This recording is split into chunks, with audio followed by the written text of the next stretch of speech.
Our next speaker is Captain Dr. Melanie Taylor. She is an infectious disease physician in the U.S. Public Health Service and a medical epidemiologist at the U.S. CDC and in the Division of HIV Prevention. Dr. Taylor is a practicing physician here locally at Phoenix Indian Medical Center and is a clinical associate professor with the University of Arizona College of Medicine, Department of Family, Community, and Preventive Medicine. During 2016 to 20, she was assigned to the World Health Organization in Geneva, Switzerland, to lead global efforts to eliminate the mother-to-child transmission of syphilis and HIV. She now serves as a member of the WHO Global Validation Advisory Committee for the elimination of the mother-to-child transmission of HIV, hepatitis B, and syphilis. She is currently assigned by the CDC to the American Department of Health Services and the Maricopa County Health Department, where she assists with STV, HIV, and congenital syphilis prevention and treatment at the public STD clinic. So without further ado, Dr. Taylor, come on up. Okay. Thank you. There you are.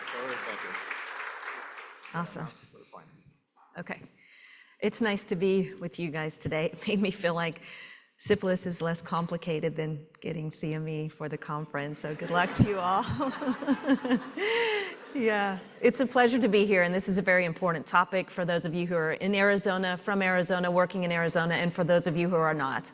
Syphilis is high, very high. We've had the highest rates in our nation since the 1950s, around the time when penicillin became commercially available. It is a crisis. It's not being labeled as a crisis now, but I hope that you'll understand when we get to the epidemiology that this is something we all should be aware of.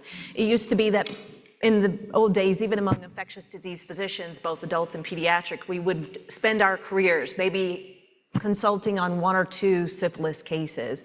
But now most of you will have some contact with a congenital syphilis case if you're working in Arizona, and those of you outside will at least hear of those occurring in your state. So this is truly an urgency that we all need to be aware of. So think syphilis. That will be one of our things to consider today. All right, let's start with a case. This is a 17-year-old male who has sex with other males. And he presents with fever, lymphadenopathy. He also has a diffuse rash on his abdomen.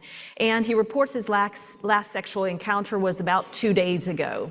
He has 14 partners, which he's had sex with over the last 6 months. And he's had oral, rectal, and penile exposures.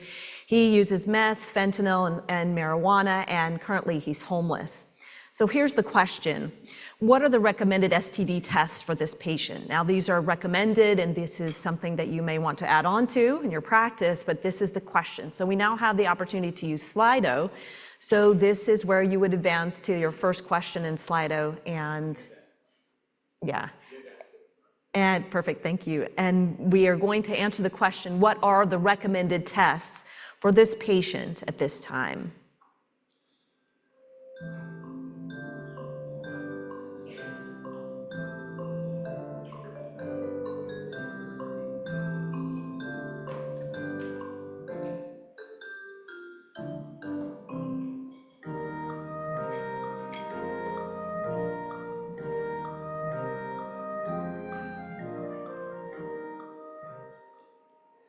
All right, let's go ahead and take a look at that.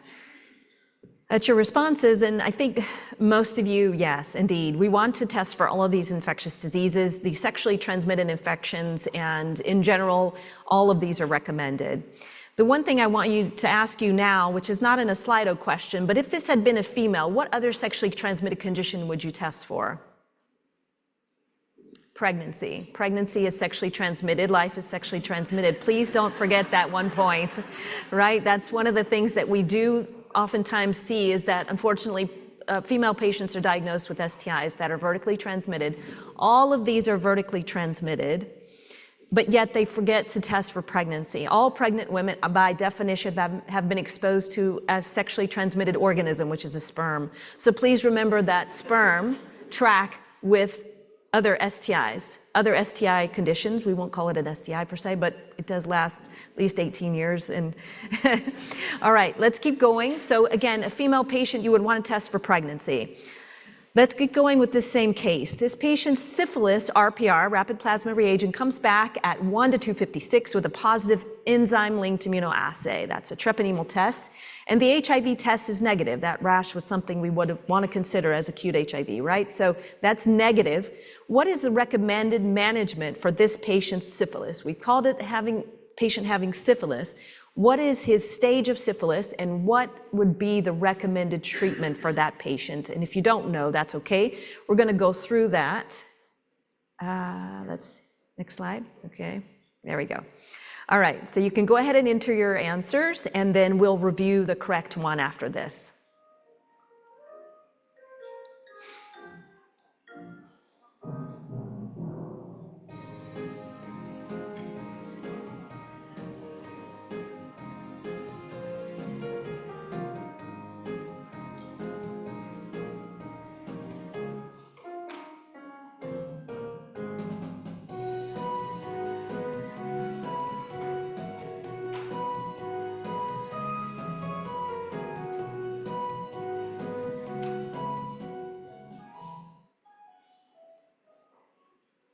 All right, let's take a look. So it required you to know a little bit about two things. One, the symptoms that the patient had, which was a diffuse rash. And second, what is the treatment of syphilis by stage in adults or in adolescents? And the correct answer is secondary stage of syphilis, because secondary stage is when the patient has diffuse symptoms of syphilis infection. And I'm going to show you some very graphic pictures of that. There are lots of sort of zebras out there where we see syphilis as the great imitator having other manifestations. But we're going to take a look at the typical patterns of secondary syphilis and primary syphilis. Now, to be clear, primary syphilis is not the stage of syphilis when the patient first has syphilis for the first time. It actually is related to having a chancre. Primary syphilis is a chancre, secondary syphilis is a rash, latent syphilis is without symptoms. I'm going to say that a few times so that it comes into your mind. So the next question you should have in your mind is, among patients who don't have symptoms, who should be screened for symptoms even though they are asymptomatic? Well, obviously pregnant women. And pregnant women need to be screened as early in prenatal care as possible. And one of the things that I'll talk to you about is the gap in our ability to prevent congenital syphilis that is related to women who do not seek any prenatal care and are diagnosed with syphilis at the time of delivery, for which there is no prevention. That is default, by definition, a congenital syphilis infant. But every pregnant woman in prenatal care and outside of prenatal care, but attending any other clinical care services, should be screened for syphilis. And in Arizona and in Maricopa County, we screen 3 times for syphilis. I'll get to that.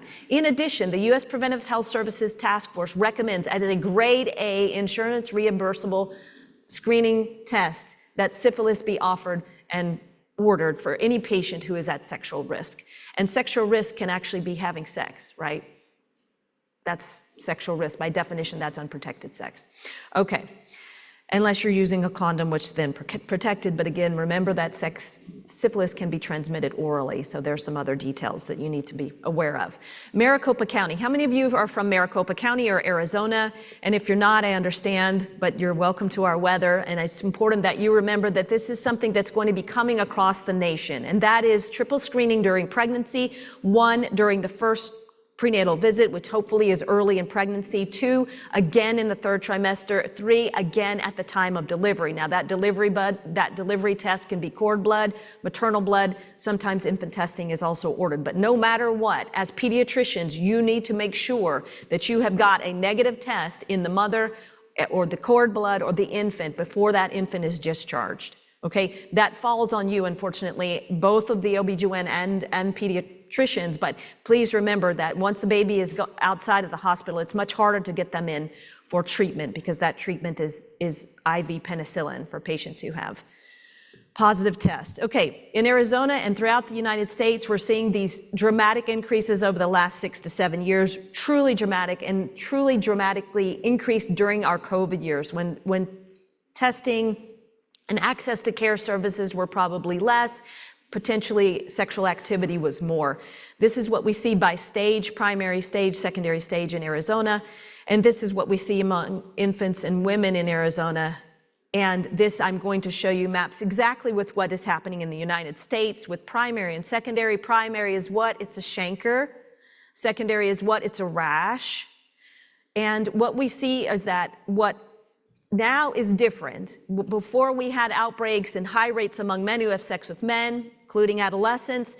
Now we see higher rates coming up in women. And whenever there are higher rates in women, you see that just like we see in Arizona, those infants track along with the women. Let's keep going with the epidemiology. Highest in the West. This is reflecting high burdens, and I will show you that next, among American Indian Alaska Native populations. They have very low population counts, so for every case of syphilis, that pushes up their rate. It's not a case count, it's a rate. It is a definition, the way that we look at the burden of disease in a population. The West is the highest in this region where we are, and Arizona is very high as well. The highest rates of syphilis, adult syphilis, primary and secondary, primary what? Chancre, secondary rash, are among American Indian Alaska Natives in the United States. And that is seconded by African Americans, but you can see that gap is quite large between the first and the second highest rates, really defining this discrepancy and disparity in syphilis diagnoses, both in adults and infants, and we'll get to infants. What we've seen, and now I've got your states, all of your states here, is that rates of syphilis have increased across the nation. So those located in the darker blue are those with the highest rates, for which you're sitting in Arizona. And what we see is that over the last 10 years, a blanket of blue syphilis has been pulled across the entire United States. This is different than what we have seen in the past, and what we want you to make sure of is that you, what? Think syphilis.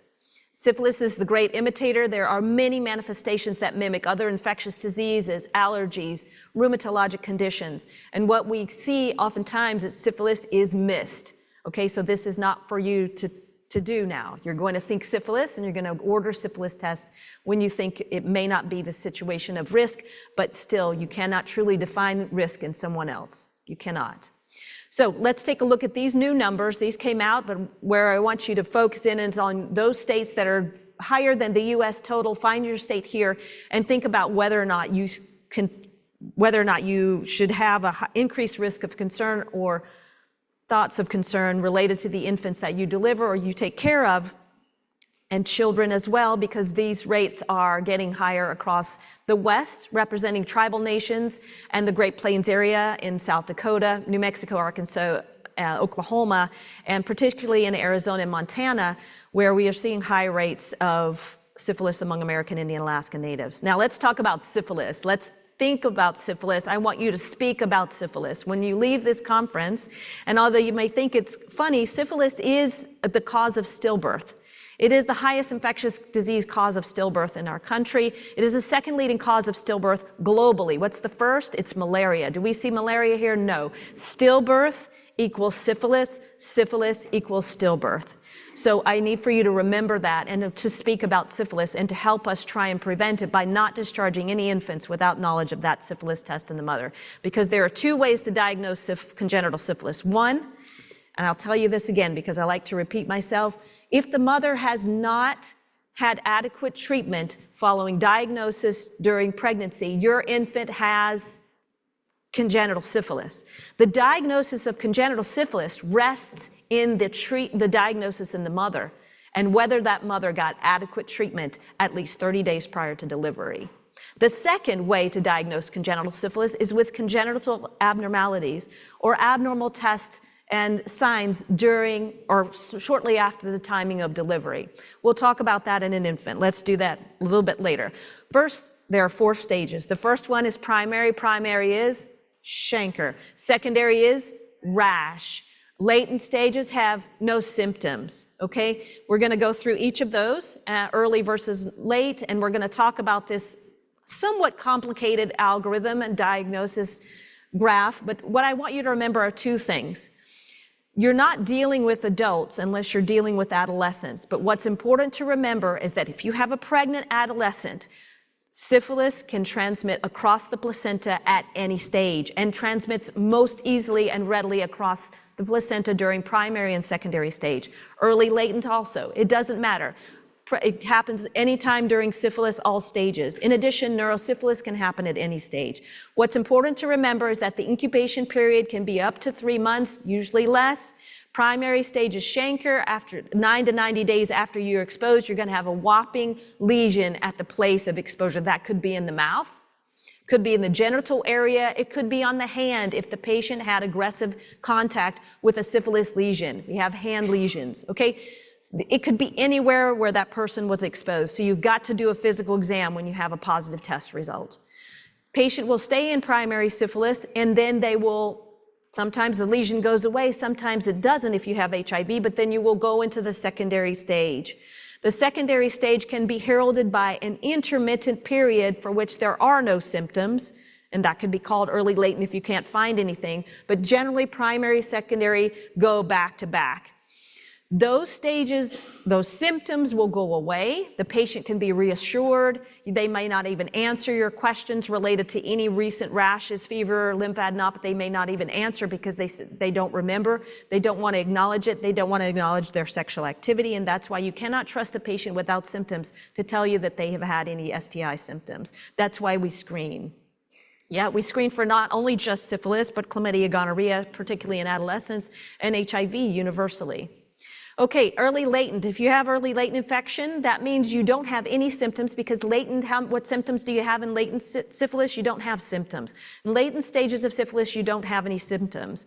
All right, latent stage, early latent is less than 1 year. Less than 1 year since what? Since that patient was exposed and became infected. So you got to ask the right questions and I'll tell you what they are. Late latent is simply greater than 1 year, or sometimes you just simply don't know, and that's called unknown duration. It matters. Why does it matter? Because if you have primary syphilis, primary as a chancre, how many doses of benzathine penicillin do you need? If you have secondary stage of syphilis, which is a rash, how many doses of benzathine penicillin do you need? 1. That was our first question, wasn't it? That was our first patient. You have early latent, less than 1 year's duration syphilis from when that patient had sexual activity, got syphilis. How many doses of benzathine penicillin do you need? 1. What is the shortage that is happening right now in the US of what medication? Penicillin. Our oldest antibiotic, we cannot get it because we have one sole source provider in the US. There's no global shortage, but because of the Pfizer shortage, we have a shortage. So you don't want to start assigning late latent syphilis, for which how many doses do you need for late latent syphilis? 3. Right? And they're 1 week apart, which makes patients really not want to come back ever because those painful penicillin injections are memorable, and oftentimes they don't come back. So let's take a look at primary syphilis. Primary syphilis, you need 1 injection of benzathine penicillin. So what do you have to do? Look for the lesions. Look for the lesions. Look for the lesions in the mouth. Look for the lesions in the groin, in the rectal area, the penile area, the vaginal area, cervical area, if you can do a pelvic exam. These lesions are painless. Patients don't see them, they don't feel them. They see them, but they don't want to tell you. They see them, but they know, they wait, and they do go away without treatment. The treatment is what? Penicillin. Penicillin is the treatment for syphilis. Okay, penicillin is the treatment for syphilis. Penicillin is the treatment for primary syphilis. You need 1 injection. These are what the lesions look like. They're painful. You can have atypical presentations with multiple lesions, but generally they are single. What is the treatment for secondary syphilis? It's 1 injection of benzathine penicillin.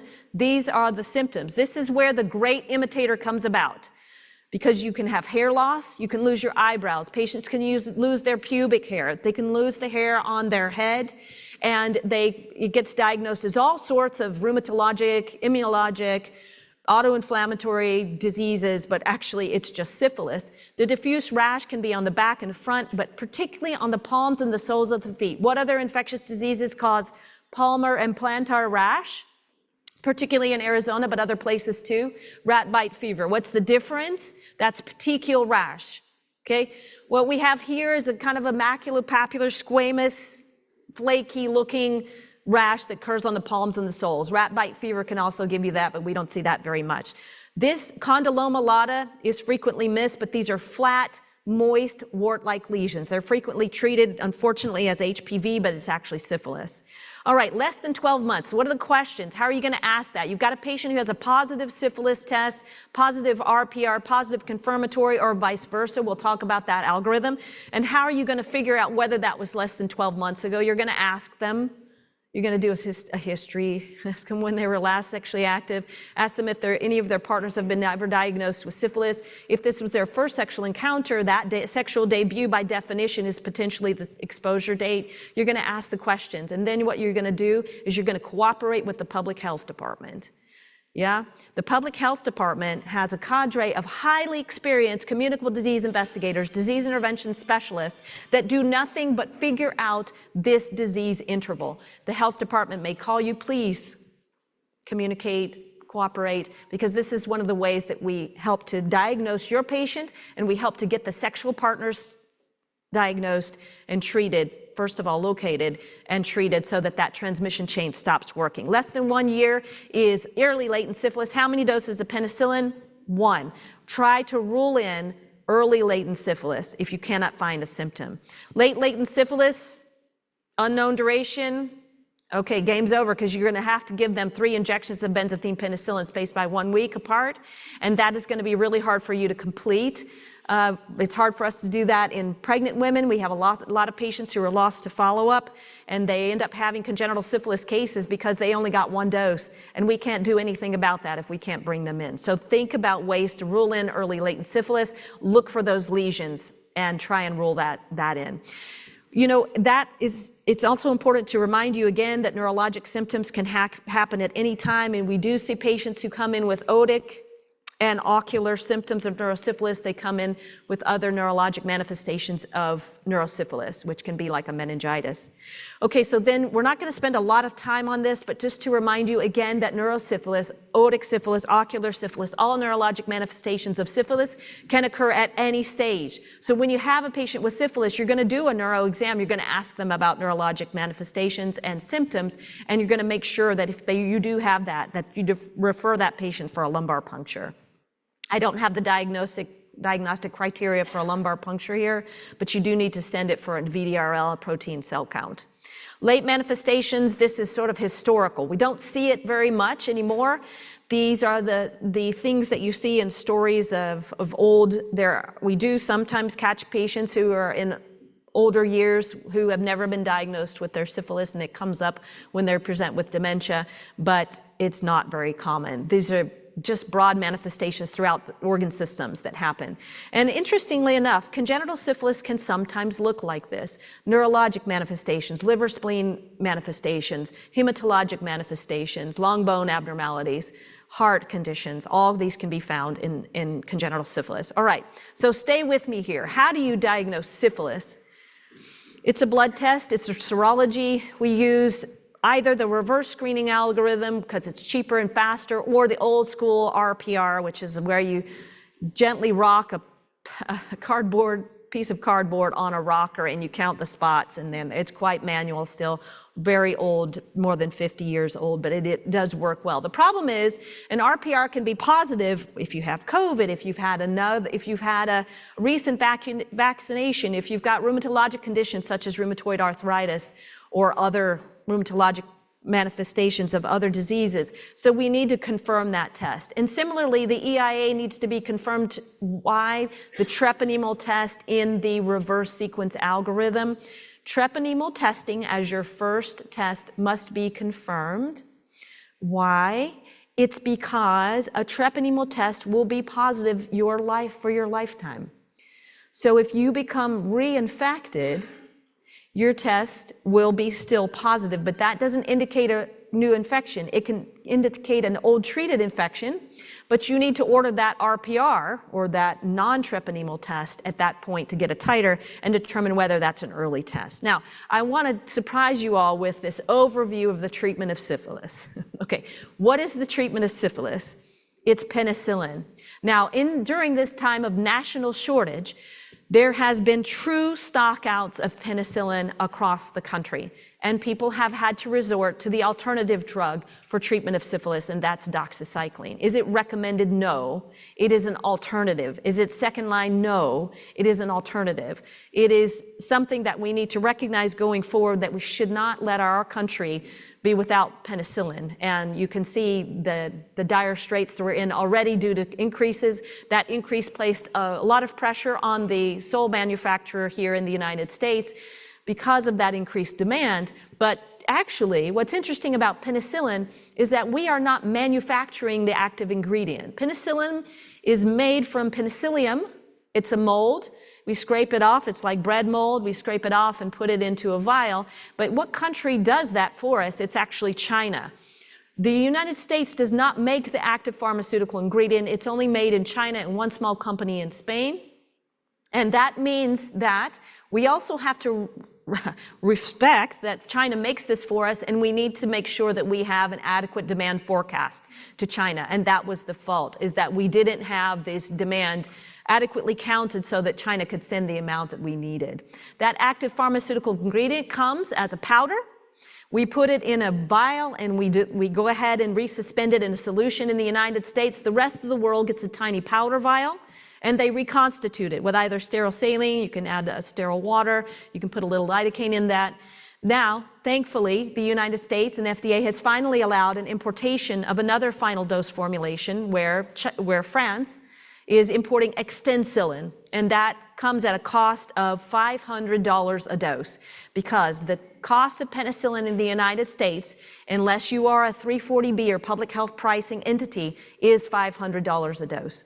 So another travesty of penicillin is not just the shortage, not just the demand that is outstripping the supply, but also the cost in the United States. So penicillin, 1 dose for primary, 1 dose for secondary, 1 dose for early latent, but 3 doses for patients who have late latent or unknown duration. So you want to try and rule in that early diagnosis, and you also want to remember that if you have a patient with neurosyphilis, you need to admit them to the hospital. One of the other challenges of penicillin is that it is not widely available. It is very difficult to get, and it is hard to get 3 doses into patients. So I'm going to give you some data that we're seeing throughout the nation. I'm going to use Maricopa County as an example, but it is very hard for us to get 3 injections of benzathine penicillin into patients.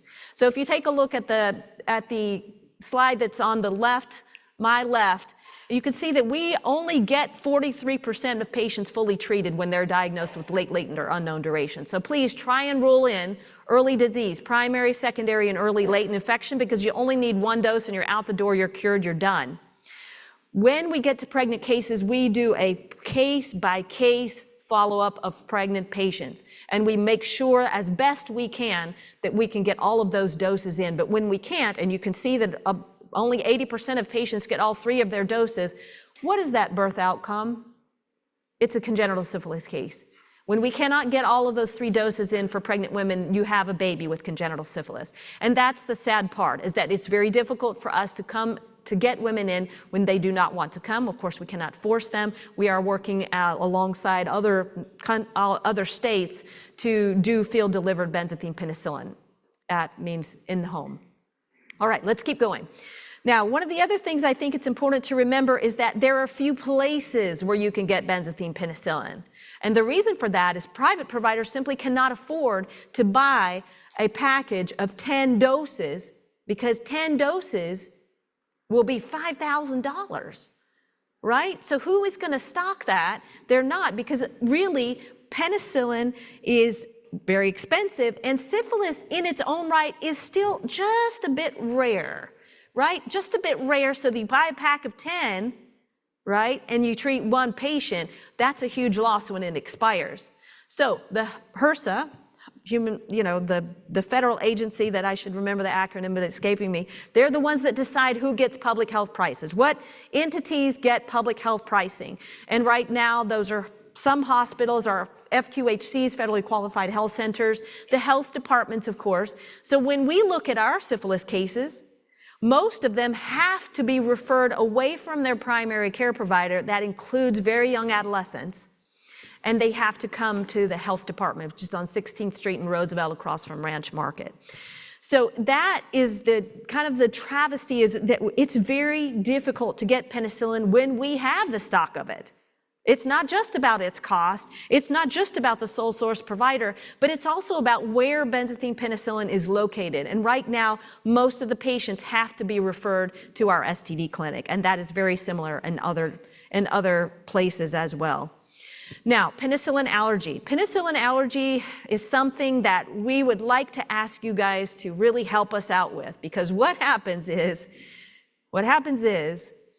we've got a penicillin allergy that's put on the patient's chart when they are 6 years old, and when they have syphilis at the 35-year-old mark or 17-year-old mark, that penicillin allergy is still there, and we are forced to use an alternative. Or if that patient is pregnant, we must admit them to a tertiary care hospital and desensitize them for penicillin allergy. So we do ask that at all costs, we try to get that penicillin allergy off the chart with allergy testing, with anything that you can do related to desensitization in childhood, so that we can treat patients who have syphilis adequately with penicillin. Now this matters for pregnancy, it really does, because if a woman gets alternative therapy during pregnancy for syphilis, what is that birth outcome?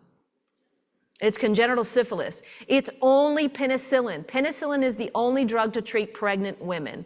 All right, so if they have a penicillin allergy, again, they've got to be put in the hospital and given escalating doses of oral penicillin to dampen that immune response, and then they get the painful injections of benzathine penicillin. So we're just asking, let's be very sensitive about when we give that penicillin allergy in pediatric years. Okay, now let's talk about, in our last slides, I want to really focus in on congenital syphilis. I want to tell you again that the diagnosis rests with the adequate diagnosis and treatment of the mother during pregnancy. Syphilis symptoms in an infant are secondary to that. If the mother gets treated adequately, you can still have a congenital syphilis infant when those symptoms are present, or the infant has abnormal lab results. Here we go. This is another one of those blankets that's been pulled across. What we used to see is syphilis among men who have sex with men. What we now see is the increasing rates of syphilis among women of childbearing age. And this is where congenital syphilis originates, of course.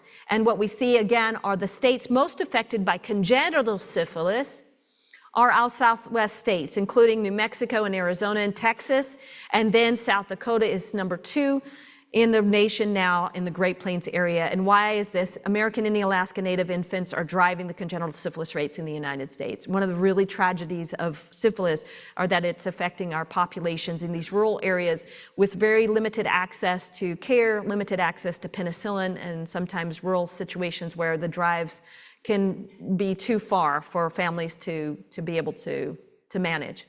Okay, so Arizona is number 3 for those of you who are here, residing here, but take a look at the other states heavily affected. Let's do our second case.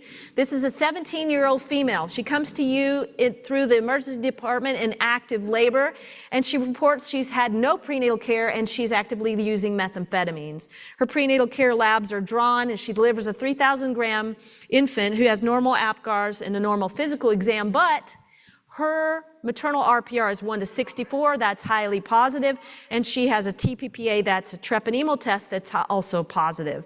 So the question is, what is the CDC recommended testing for that infant? No prenatal care, shows up in the ED, her test results are positive in the ED. What is the recommended testing for that infant at the time of delivery? So I'm going to advance the slide, and you guys can go ahead and please enter you can now, for this question, you're going to check all that apply.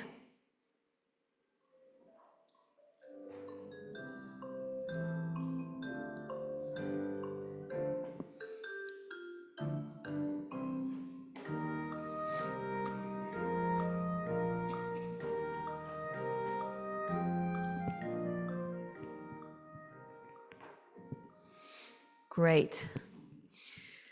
Okay, good. I think you guys got the gist of it. Really, you want to do everything except for the CT of the head. Serum RPR for sure, CBC with a differential, because congenital syphilis can cause basically profound anemia, fatal anemia. And CSF analysis, of course, it is recommended.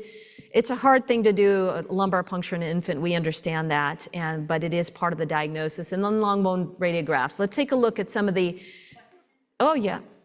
If you already know the baby has congenital syphilis, why the RPR? Whoa, that's a good question. Okay, so why would we order the RPR if we already know the infant has congenital syphilis? We need to follow that infant's titer to make sure it goes to negative by 6 months. Because if it's negative, then we don't use it, but if it's positive, we do follow that. So that's a really good question. I'm glad you asked it at this particular point, because that's really important. Actually, that's a very good question.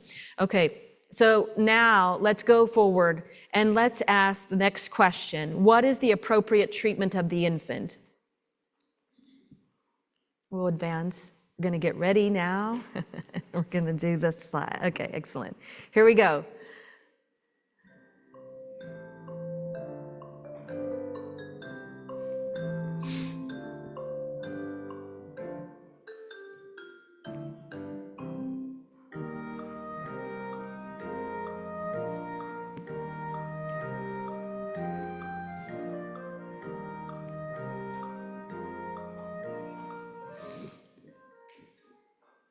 Okay, excellent. So with this patient, the infant needs to be hospitalized and needs to be treated with intravenous aqueous penicillin for 10 days. And this is, we can talk a little bit about the alternative therapy, which we see oftentimes in low middle income countries when the opportunity to hospitalize a patient or an infant, put them on 10 days of IV therapy may not be available. We do use intramuscular benzathine penicillin for infants, 50,000 units per kilo times 1 dose.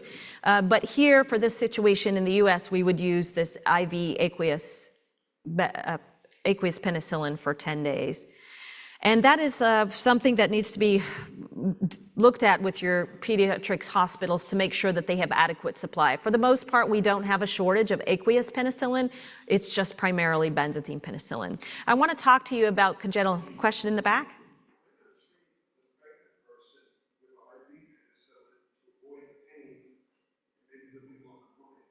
Yeah, unfortunately, if we had the opportunity to treat the pregnant patient, there would be that time point, but unfortunately, she came in the emergency department with active labor.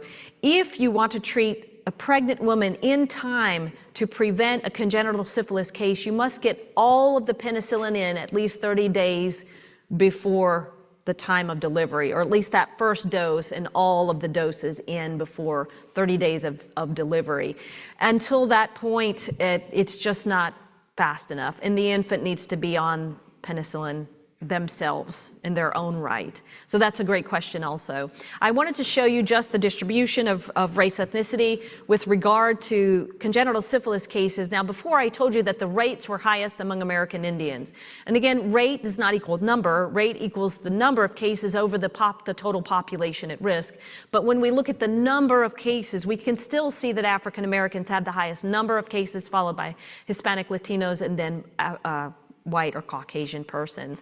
And what's important to know again is that American Indian Alaska Natives have the highest burden of congenital syphilis in the nation, with almost 1 in 200 pregnancies affected by syphilis. Okay, that's pretty profound.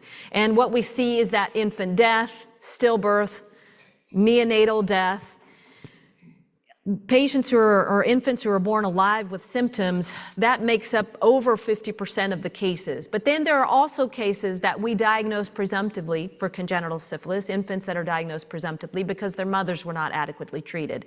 And that represents the dark green at the bottom. And those are default cases due to inadequate treatment. So what I want you to remember is that, first of all, for adult syphilis, most patients have no reportable symptoms. For congenital syphilis, most infants will not have symptoms, right? Because the diagnosis rests in the adequate diagnosis and appropriate treatment of the pregnant woman to prevent congenital syphilis. It has very little to do with the infant indicators unless those infant indicators are abnormal, okay? So you may not see any of this ever in your pediatric career. But when you do see it, this is very characteristic of syphilis. Infants, like adults, have mucocutaneous lesions. They also have profound anemia, hydrops vitalis. They also have profoundly enlarged livers and spleens due to the sequestration of the red blood cells. And then they have what's called snuffles, and they have decreased opacification and mineralization of their bones, and we see that with long bone or femur films, okay? These are characteristic. There are additional ones, but this is what I've put in for the photographs. These are some of the other manifestations of congenital syphilis, and you can see that I do have a list of late stage congenital syphilis. We see this rarely in the United States, rarely in Arizona, but it is connected with the adoption of infants outside of the United States. I'm going to leave this on here for you to review, but to remind you that a confirmed case is with a dark field microscopy. And have you ever seen a dark field microscope in your laboratory? We just don't use them anymore. So most of the diagnosis rests on the diagnosis in the mother, and it also rests on the infant symptoms. The adequate treatment of the mother determines whether that infant has congenital syphilis. Okay, syphilitic stillbirth, again, second leading cause of stillbirth in the world. Malaria is first, and this is your definition of what a syphilitic stillbirth. So that's greater than 20 weeks gestation and greater than 500 grams, and the mother had untreated syphilis. These are the scenarios. I'm going to let these slides stand for themselves, and you can take them, but the bottom line is you're going to treat with aqueous penicillin unless you for sure have a history of the mother receiving adequate diagnosis and treatment at greater than 30 days prior to delivery. Okay, this slide is very helpful. And I'm going to take some time after this presentation and bring in a chart of these so that you can put them in your emergency departments, in your pediatric areas where you do education, so that you'll have those. But the treatment is aqueous IV penicillin for 10 days, and we really like to reserve that benzathine penicillin for those patients who are really much lower risk as a one-time dose. This is another flow chart, and I want to end now with the third case and talk to you a little bit about this. So let's go ahead and do this third case, and then we'll end. And then I think if there's any time for questions, I'm happy to take them now or after. So this foster parents bring to your clinic a 4-week-old infant with a diffuse abdominal rash and fever. The foster parents are not in contact with the birth mother, and the history of the birth mother is that the baby was dropped off at a hospital. And the emergency department received the infant. The parents report the presence of this rash for approximately 1 week. And it was felt due to harsh soaps, and the fever began 2 days ago and is not responsive to NSAIDs. The physical exam, you have an alert infant crying, consolable, fever is 101, and the baby is underweight for age. So you admit the infant for the workup of fever and rash, and syphilis is on your differential for testing. What are the appropriate tests for syphilis in the infant at this time? So we'll go to the question.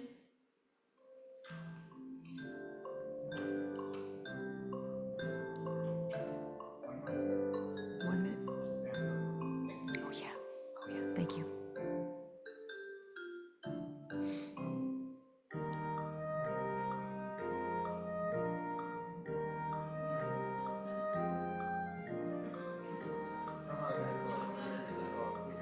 Okay, that's fine. I'll give you the answer. So the infants, let's see. I need to go back just so I can see the question. Hold on just a second.